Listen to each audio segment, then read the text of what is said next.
After the miraculous event, Prophet Ibrahim, peace be upon him, Prophet Lut, peace be upon him, and Lady Sarah, peace be upon her, migrated from Babylon, which is current Iraq, and traveled towards Sham. Lady Sarah, peace be upon her, was the daughter of a king and a princess. Yet she endured hardships and the trials of migration, so that the message of faith could spread through Prophet Ibrahim, peace be upon him. They lived in Sham for many years, during which Prophet Ibrahim, peace be upon him, continued to call people toward monotheism. Lady Sarah, peace be upon her, was exceptionally beautiful. Scholars have written that after Lady Hawa, peace be upon her, she was the most beautiful woman in the world.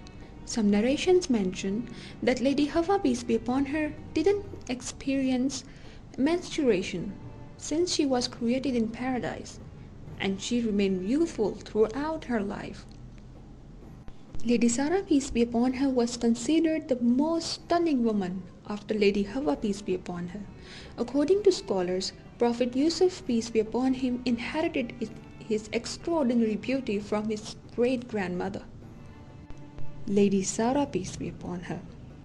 Alongside her beauty, she was unmatched in her chastity and modesty, always remaining covered and never interacting unnecessarily with non-mahram men.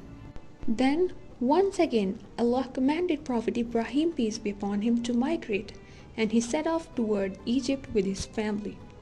When they arrived in a settlement, they encountered a tyrant king, known for his evil nature.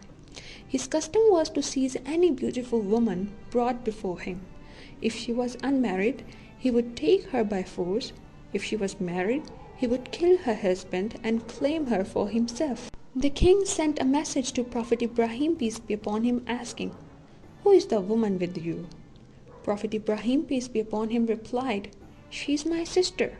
He meant it in a spiritual sense, as they were both believers. He told Lady Sarah, peace be upon her, "When you go to the king, tell him the same, that you are my sister in faith, so that these oppressors do not harm us."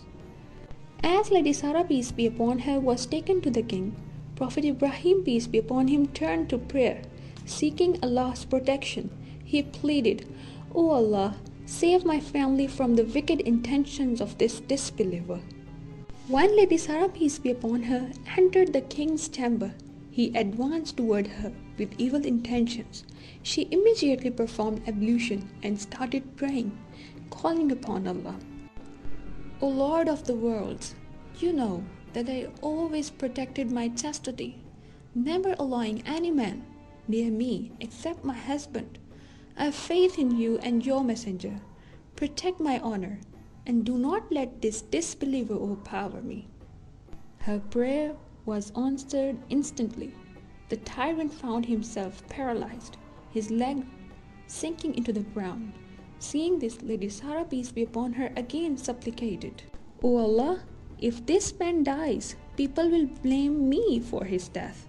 The king was temporarily relieved, but dared to approach her again. Once more, Lady Sarah, peace be upon her, performed ablution and began praying. She cried out, "O Lord, you know that I believe in you and your messenger, and that I have preserved my modesty. Do not let this disbeliever harm me." For the second time, the king was struck by divine punishment and began sinking into the ground.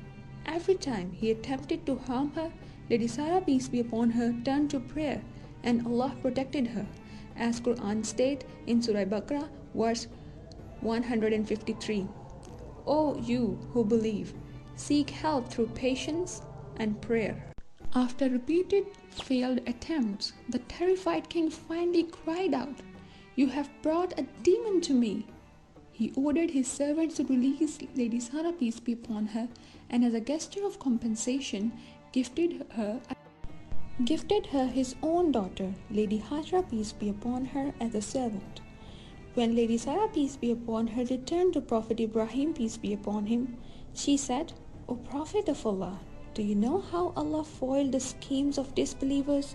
Not only did He protect me, but He also gave me a servant, Hajra."